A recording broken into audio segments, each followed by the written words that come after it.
Hello and welcome to 310 to Left, the latest edition, leaving the station and steaming its way down the tracks. Tom Karen along with Alex Spear of the Boston Globe. And this is a week, Alex, we kind of get back to normalcy a little bit in baseball. Oh, maybe not. The trade deadline's coming, right? We've gotten through the All-Star break. We've gotten through the Hall of Fame inductions. The draft is behind us. But before we get to the end of July, we've got the trade deadline looming. So a busy month continues. But we have a great guest this week, Alex. We have Dwight Evans, who should have been sitting on stage this weekend in Cooperstown, because I believe with all of my heart that Dwight Evans should be in the Hall of Fame. 8 gold gloves, more homers than any other hitter in the 80s. I don't know, if the decade of dominance is your ticket to Cooperstown, well, his ticket should have been punched or now scanned as it is long ago. Dwight Evans, Hall of Famer, yes or no? Yes, and totally underappreciated. The style of play that he had would have been so much more fully appreciated if it had been, if you had transposed it 15 years later, 20 years later, when the appreciation of on-base percentage truly flourished in baseball. But to understand that this was someone who was hitting with power and walking more than 100 times a year and posting, those solid 270, 280 averages, but with 400 plus OBPs, he was and playing elite defense in right field in one of the hardest defensive positions, right field in Fenway and all of baseball.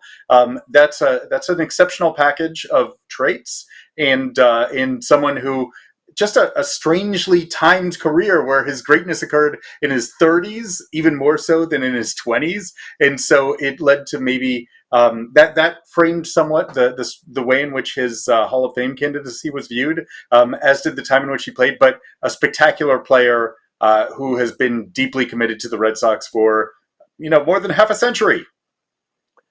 And deeply committed to his family. A new book called Dewey, Behind the Gold Glove, is out. He wrote it with Eric Sherman. As a 3-year process, he said, of sitting with Eric and going through his career, not just on the field, but talking about his sons, Timothy and Justin, both who suffered from neurofibromatosis. He ultimately lost them both recently. And he really bears his soul in this book. And even those of us who thought we knew Dwight, my first year as sideline reporter of the Red Sox, he was the hitting coach. I spent a lot of time talking baseball with him. I covered, his time both as a coach and now in player development and spring training. I've had a lot of conversations with Dwight Evans. I had no idea the depth of what he and his family dealt with while he was playing. It's an eye-opening story. It's so striking and heartbreaking to think about the fact that he would leave the park, that the park was a sanctuary for him, but then, at the end of a game, he would leave and have to go to a hospital where one of his sons was recovering from surgery, or there would be health crises that he and his wife Susan were dealing with throughout of both of his sons, and how that framed his career and what you had to endure, from just from an emotional standpoint in order to. It's extraordinary to think that he was able to achieve the level of focus that he did during his hours at the park. Let's get to it. Let's hear him talk about the process of writing the book and about his story and why he wanted to share that. It is Dwight Evans talking about his new book, Dewey, Behind the Gold Glove, on the 310 to Left podcast. And we welcome Dwight Evans to the show. Dwight, the book is out that you did with Eric Sherman. Dewey is the name of it. I'll hold it up. We'll also show it full. It is such a great read for anyone who is a Red Sox fan, anyone who wants to relive some of the great years and some of the great moments. Dewey, Behind the Gold Glove. Right out of the gate, I thought there was one issue. It should be Behind the Gold Gloves, because there were many, but that's fine. Right. I won't argue over the title. But first of all, I just want to ask, and you kind of do expose yourself. You bare your soul a little bit. You talk about a lot that you and your family dealt with off the field, as well as the great moments on the field. Take us through the inspiration. Why get involved in this project, and what were you hoping that this story, this message, your journey might do to help other people? Well, I had a conversation in Florida with the pastor of our church, and he's written 21 books, and he kept telling me, he said, you gotta write a book. I said, I don't have the energy to do that. I don't want to tell the side of the story that is personal and what have you. It was not an easy book to read or write, and it's an easy book to read, but it's not an easy book to write because there's a lot of issues in there that brings back a lot of memories that we lived through and not too many people knew about. So when I finally got the message that I need to write a book, we had Eric Sherman come into my life a long time ago, and we started talking, and it's been a work of over 3 years. So I think it's got more than just. It's not just about baseball. It's stories within baseball, yes, and regular life goes on and what have you. So it was time. It was time, and I'm a pretty private person, but Eric asked the right questions and hit me at the right time, and I'm proud of this book. As you should be. It's a wonderful read. You said you're a private person, and that becomes evident so quickly in the book, right? The first words of the book are Jim Rice never knew. And talking about one of your closest teammates all those years together, he had no idea what you were dealing with, what your wife Susan was dealing with, your sons Timothy and Justin, and their health issues. How were you able to perform as you did at what we believe is a Hall of Fame level? Because you should be in the Hall of Fame. And we're not going to ask you to say that. We're going to say it over and over as we have for many years. But how were you able, and you talk about this in the book, but take us through that compartmentalization, right? Learning to go to the ballpark and do your job at such an excellent level while still having time and enough of yourself to give to your family. Not easy, but I had it a lot easier than Susan. I'd be at the hospital, and Tim would just get out of surgery, or Justin, and I could go to the ballpark, and as soon as I drove through those gates at the ballpark, I was in like a safety zone, a free zone, and I could escape. And I played long enough, played 20 years, so I played long enough to that I could develop that. And when I'd pull out, I could get in the game, get my head in the game, and I could move away from the situation, the personal part. And when the game was over and I'd drive back out through those gates, there it was. And I'd be back at the hospital and it'd be all over again. But Susan never had that opportunity. She never had we didn't have family. All our family was on the West Coast, and we just didn't have support system. So she is really the big reason why I wrote this book too. Yeah, I thought that it was extraordinary to get this very transparent window into your family's life through the course of your playing career, and the fact that this is not this was not a glamorous portrayal of what an athletic career looked like. This was you were very you shared pain and difficulty, but also joy. But I wonder, the process of going through this book and being able to talk about your family's health history, the health challenges that both Timothy and Justin faced, and the difficulty that Susan faced as the spouse when you were away, and the difficulty that your daughter faced at times, feeling like she was getting an imbalance of attention. How much did you go through this? How much were you looking? Was this a project where you were looking back at your career and saying, I would have done this differently, or I wish that I had understood what I was going through at the time? Like it's to your credit that you were able to compartmentalize at the park. How much were you examining? Like, did I do this the right way? And if so, how did you come out of that examination? Well, that's a tough question, but a good question. I always felt that I could have been a better father. This game, if you're going to be any kind of an athlete at all, and a good one, you have to dedicate yourself. You just don't show up at batting practice. There's a lot of work. I mean, I used to work out every day, and I'd always hit extra. I'd always do things to tune my game up to be the best that I could be. For instance, Jim Rice, we played together 16 years. and Fred Lynn, and we played together 7 years, all three of us. They never took extra batting practice, and not because of any other reason. They were that good that they didn't need to take extra. I always, and Yaz was the same way I was, and we always had to hit extra. We always had to feel something and do something. So it was a dedication, and it takes time away from your family. But my wife understood that, and again, I never would have had the career I had if I hadn't had a wife like Susan, who would meet me on the road and just show up. We'd be in Seattle and get to Anaheim. It's 4 o'clock in the morning. I put that, card in the door, and the door opens up. It's Susan, and I loved that. And she knew that I didn't like being away from the family, especially during those times.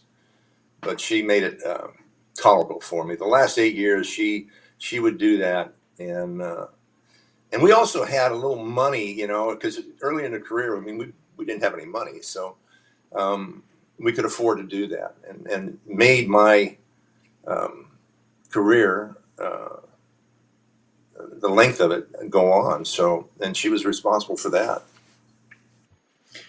Yeah, there were so many cool aspects of the book, I think, in terms of, like, you mentioned, you mentioned the different financial circumstances of your career, right? Like, your career spanned the advent of free agency, and yet there's this also really cool undercurrent, and you just mentioned some of your longtime teammates, people who you consider close friends, whether Yaz or Jim Rice or Fred Lynn, who you played with for so long. It's like it is so remarkable to think of the group with whom you arrived in the big leagues in the early to mid 70s, and the fact that you and Jim Rice were both on both the 1975 and the 1986 World Series teams that experienced so much success, but also heartbreak in its own right together. How much did you appreciate the uniqueness of the era and the organization for whom you were playing, and the fact that you had these friendships that could form over the course of more than a decade together? In the case of you and at the least several years together when it came to guys like Fisk and Yaz and Fred Lynn. Yeah, we had a lot of great teammates that played a while with Fisk and Burleson, and can go on and on with that. But those times, you didn't really realize it at the time you're playing. You're playing to win, and that's what we tried to do. And the one thing about Jimmy, here he was in 75, and it's the last series of the season, and he gets hit in the wrist by Vern Rule in Detroit, breaks his wrist. Or his part of his hand, and I couldn't play in the World Series. So that was sad. I always was thinking, what would it have been like if we had a healthy Jim Rice playing in that World Series? What would have happened? We lost that World Series in the final game, bloop single in the 8th inning off of Joe Morgan's bat that was the deciding factor. So what would it have been like if we had Jim Rice? I don't know. I would like to think that it wouldn't have been a contest, but I don't know. As it was, right? Yeah, and Yaz always said it, and I agree with him. The biggest regret I have is not bringing a world championship to Boston while we played, and to see them do it in 04 and be part of the organization. I was so thrilled. People would come up to me and say, "Are you jealous about?" I said, why? They did it. We didn't get it done. They got it done. And not only got it done then in 07, 13, and 18, it just was magical. So great to be part of the organization.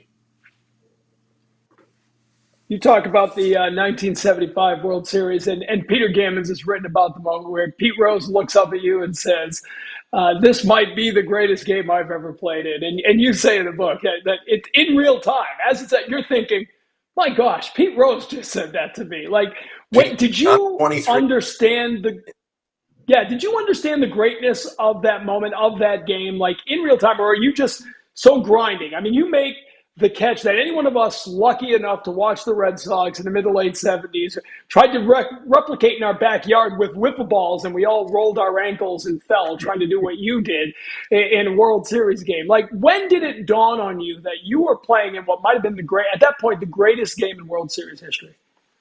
It dawned on me the sixth game of the World Series, and about the later in the game, and I'm on third base, and there's Pete Rose, and who I had a great deal of respect for, and he comes up to me and he's looking. He says, "Dewey, can you believe I'm 23 years old?" And I'm going, "I don't."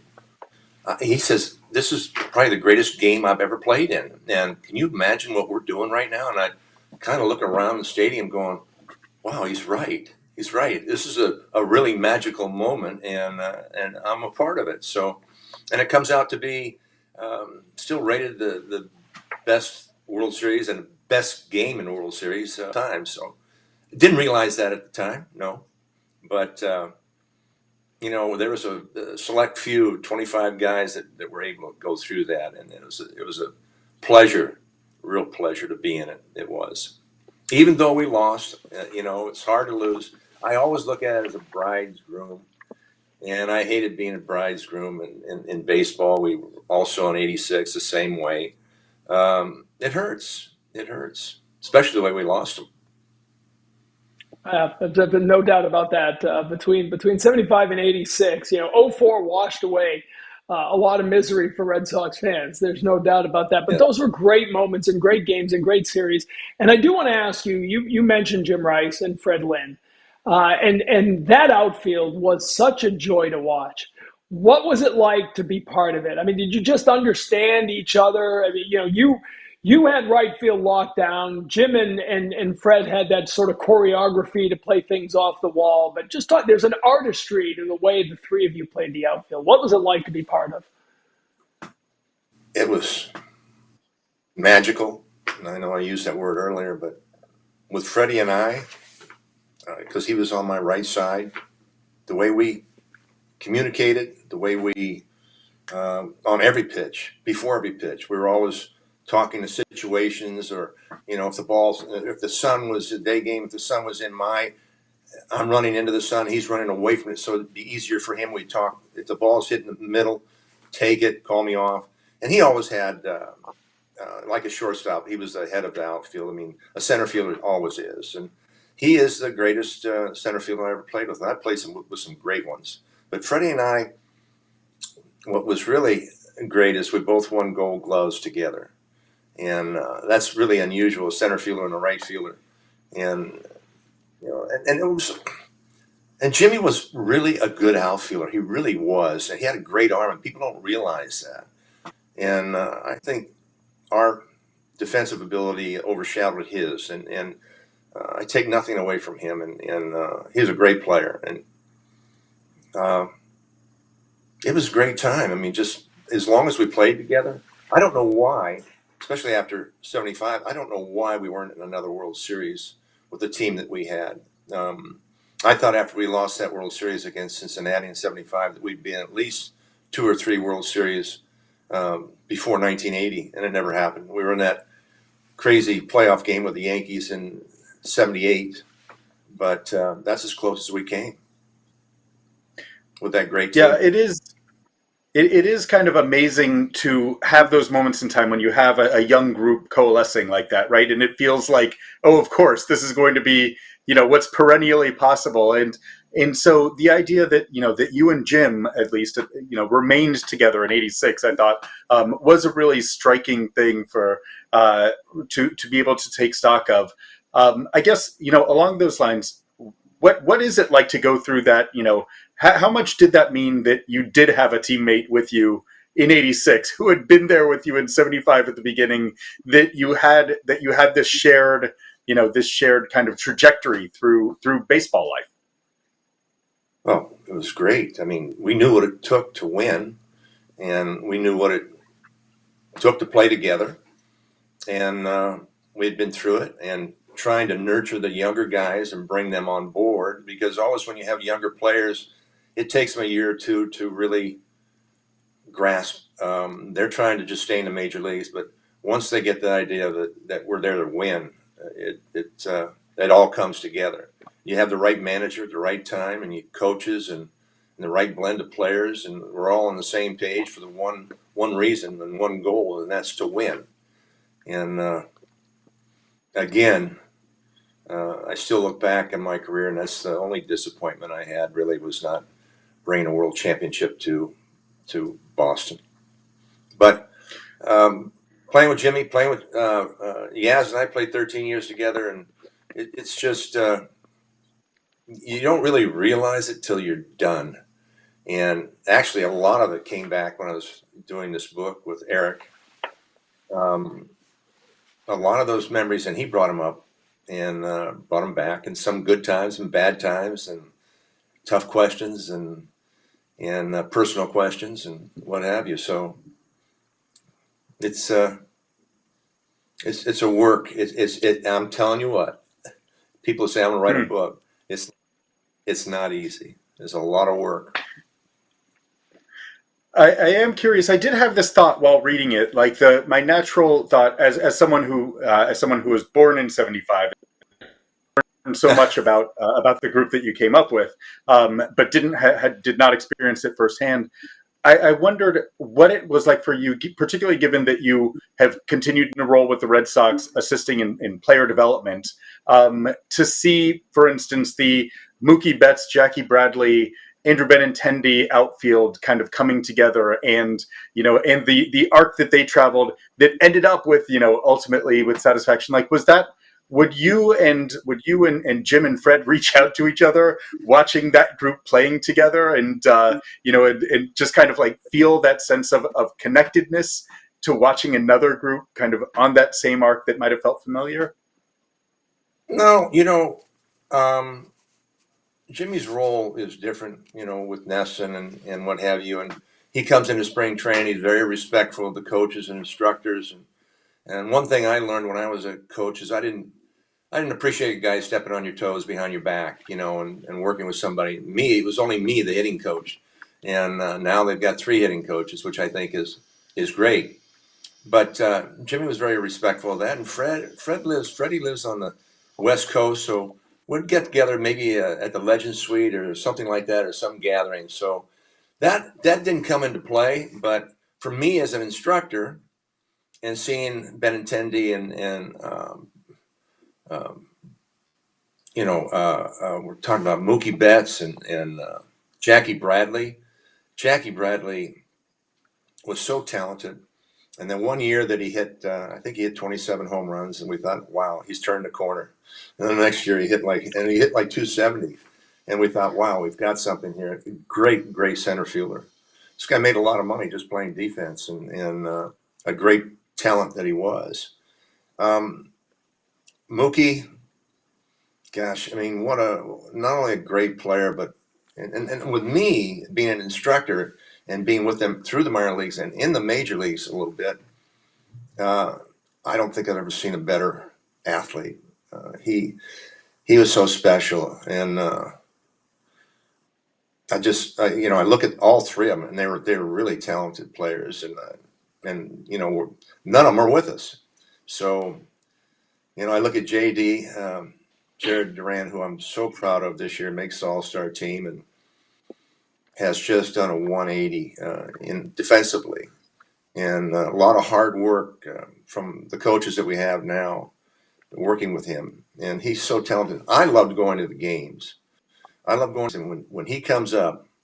I don't know if you guys do it, but if he hits the ball somewhere, I don't watch the ball. I watch him run because he's exciting. He's explosive, and he's a great show for me. And that's why I go to the ballpark to watch him and guys like him that have talent. We've got some speed now. We never had speed like that. So, with Hamilton and we've got some guys that can run, and you got Cora. I love Alex Cora. I've been around him. He's one of the best managers I've seen, working with players and building them up and just having the right timing of things, and very positive man, and handles people differently. But I love what these guys are doing this year, and not expected to do anything, and look what they've done, and they're fun to watch. They are fun to watch. I mean, I can't wait till Tristan gets back in there and healthy. That's going to be a little challenge for him to get back up to speed with when you're injured that long, trying to get your timing back. It's not easy. So, but we still don't have a whole team out there, and I still like these guys. To me, are so exciting. That's the right word, isn't it? I mean, it's an electric. You talk about watching Duran play. Whoever said it first, right? He runs like he's angry at the ground. He's just like he's just running to put out a fire. It's so much fun to watch.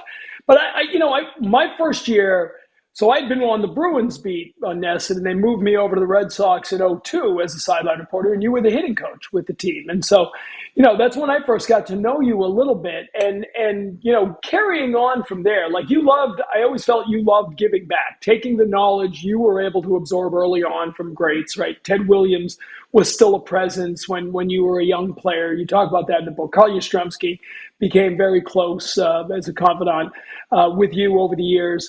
But giving that back, first as a hitting coach, and then now in player development. We see you every year at spring training, and they've done a really good job, I believe, of bringing back a lot of players to be around, whether Yeah. the players want to use you as a sounding board or you see something that you can point out to the staff. But you take that seriously. Some guys sort of show up and walk around and have a nice time and catch a tan, but you really do enjoy when available to help a young player, don't you? I do, TC. I take it very seriously. And one reason is my last year was 1991. And I was supposed to have a job with the Red Sox, and they gave me here I am, 24 years of playing. And I want to be home sometimes. They gave me a job like in the Carolina League to manage. And that would have been 8 months away from my family. At that time, I just spent 24 years of that. And I just couldn't do it. So that was all they had for me, which was fine. I went to Jerry Reinsdorf for the White Sox, and he said, "What do you want to do?" I said, "I'd like to rove for 10 days out of a month." And he said, "Okay." My boss was Buddy Bell, and if anybody's a baseball fan, they know Buddy Bell. And Buddy Bell calls me into his office, and we're both in uniform, and he says, "Dewey, we both had wonderful careers, 20 years, and we played hard, but your career is over, my career is over. Now we got to teach these young kids what we learned." And I took that very seriously. So I'm done. He's saying, "You're done. And now it's time to give these kids all your knowledge of what you learned and what you were taught." And TC, I took that very seriously, and I that woke me up too, because my career was over, and now it's time. And I still do that with these kids today. And you know what? I will say that when I'm in spring training, they do talk, and they will come to me, and I will go to them. I always tell them I don't want to feel like I can't talk to you, and vice versa. I want them to talk to me as well, as a sounding board, or I might challenge them on a play that I saw them do or what they did in the outfield, and or even hitting. And the one thing I don't do is I don't step on coach's toes. I don't. If I say something to a hitter or a player, I'll go to that coach, and if they're not around, I'll go to that coach and tell them what our conversation was about. And that's all I wanted as a coach too. That's just respect of their job. So yes, I do take it seriously. Along those lines, I'm sure that you take great joy in watching the defensive skills of the Red Sox outfielders currently. Will Your Abreu's arm stands out as clearly one of the best in the majors. How much joy do you take in watching a guy who can just let it loose? And even if he's left-handed, as opposed to obviously you had a right-handed cannon, but how much joy do you take in watching him? How much do you enjoy watching the creativity of Cedar Rafaela as he's roaming center field? Well, two wonderful players, Rafaela too. I mean, he's got a good arm, and he's doing a great job at shortstop. And for him to go to center field, he's very special. But Abreu is a very talented. We got him from Houston, and very talented, great arm, and a good outfielder. And I see him. I think he's 24.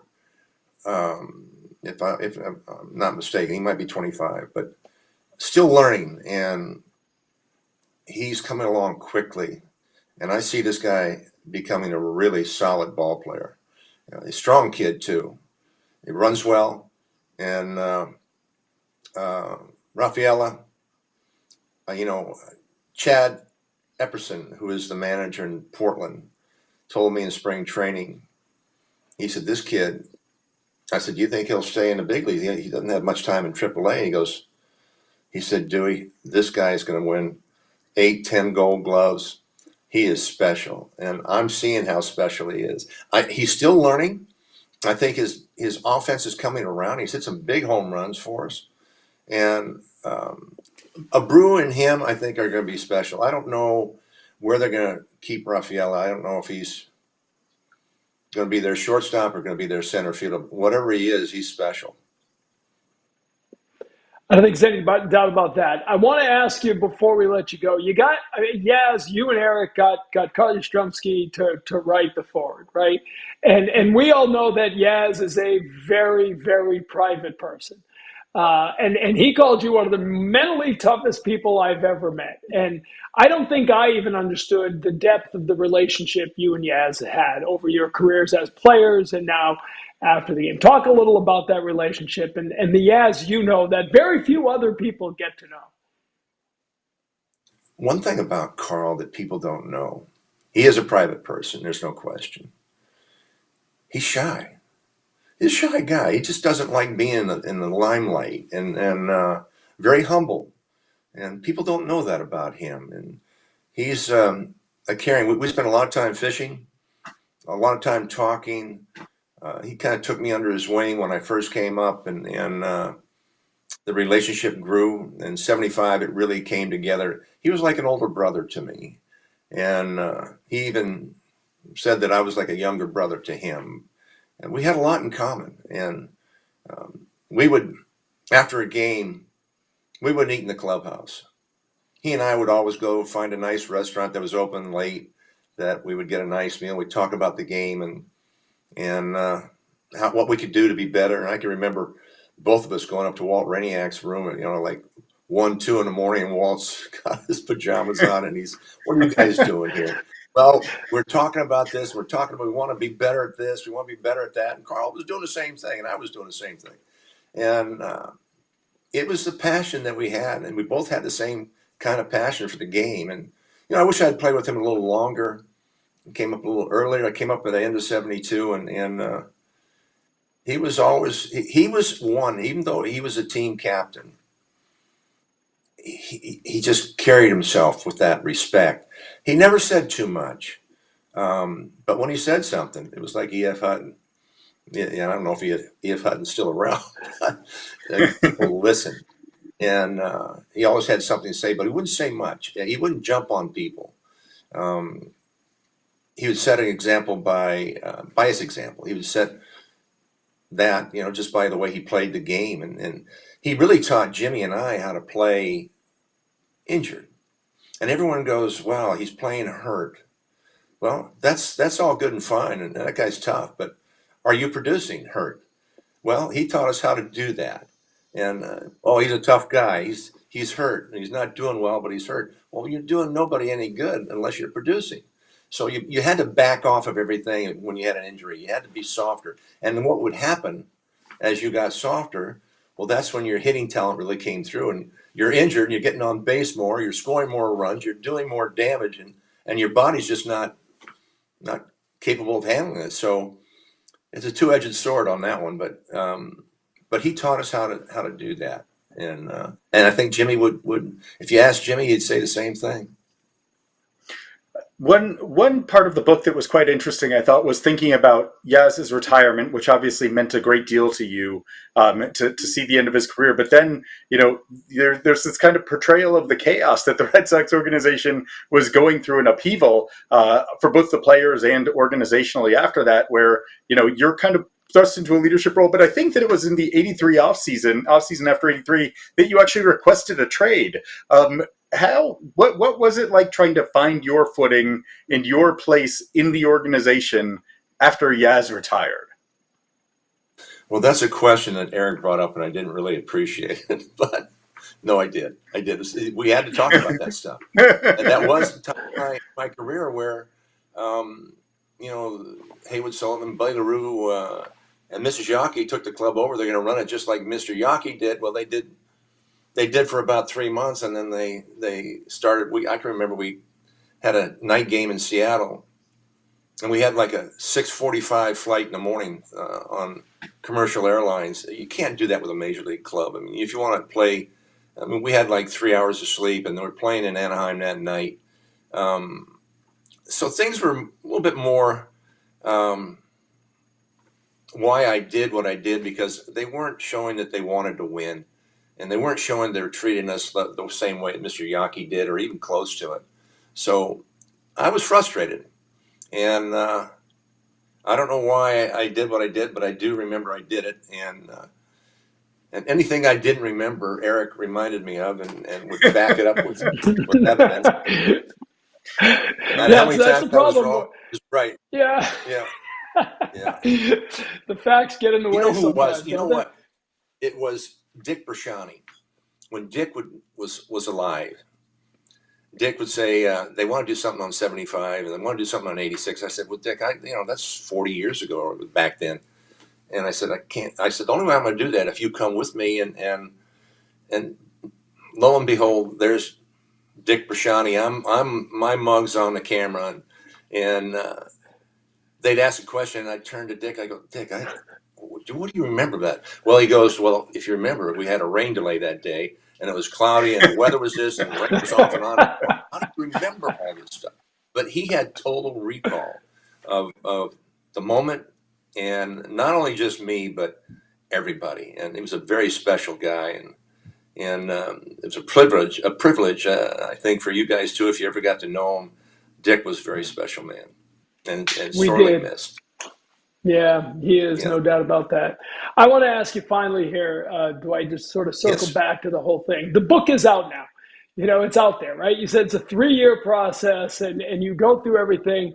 You know, now as you look at it, sort of getting your journey out there, you've read through it, you're hearing reaction. How does it feel to have, you know, this wonderful book, but a very personal story, to have it sort of out there in public? How does it feel now to have this book on the shelves?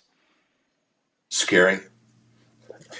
I mean, before I started getting some really nice reviews on it from people that got a hold of it early, that are in your business and are also writers, and their take on it was very very nice, and so it kind of gives me confidence now that it was well written, and I got to give Eric Sherman just a big pat on the back for that. He's a great writer, and it took me a long time. This is his 9th baseball book, but I think he caught the moment with me, and made the moment with me. So a lot of this book is, it's my talking, but his writing, and it's a nice effort on both our parts, and especially Eric's, and we have become good friends, and we talked last night, so it's kind of neat. It's kind of neat to see how this book is being received. So I was nervous before we would talk today, and how I'm going to talk about it, what I'm going to say, and what have you. But one thing I got to say is TC, you said Tristan is a great interview, and he truly is. But his first year with us, he wouldn't say a word to his teammates or anybody, and now he's got a mic in his hand. He's going around talking to people and carrying on. I remember they had him mic'd up at first base in Baltimore, and he's talking so eloquently, and I went, wow, who is this kid? And look what he's done. And look what he's talking about. I hope he's doing that in the clubhouse. And he wasn't, but he started to, and he's a very intelligent kid. Yeah. yeah, he's a neat kid, and I'm hoping he gets back healthy and stays healthy, and he's a pleasure to be around. Well, Dwight, I think that part of the joy of a book like yours and of watching young players is that you do get to see them evolve as humans. And I thought that your book did such an extraordinary job of allowing us to better understand your own personal evolution. I thought that it paid incredible tribute to the memory of your sons, who, I just, it was incredibly touching and poignant to better understand your family life and the way that you wanted to honor them, as well as the reverence and appreciation that you have for your family. So all in all, I just wanted to congratulate you on it again, and really grateful for the chance to talk about this with you. Thank you. That's a great compliment. I appreciate that. And it wasn't easy to write, and we went through so much editing on it, from not only on Eric's side, but the final editing of it, and things changed. So it's nice to hear you say that. I appreciate that. We'll see how it does, and I hope that people enjoy it. More importantly. I think they will. We certainly did. Dwight, always a pleasure to catch up. We thank you for the time. Congrats on the book and continued success. We'll see you at the ballpark. All right. Thanks, guys. Appreciate it. We'll have him back on when he rightfully enters the Hall of Fame in Cooperstown. There he is, Dwight Evans, Behind the Gold Glove. It's a wonderful book with Eric Sherman, and you got to check it out. It should be Behind the 8 Gold Gloves, but Behind the Gold Glove is the title, and it's available now. Thanks for catching us on this edition of 310 to Left. We'll see you again next time.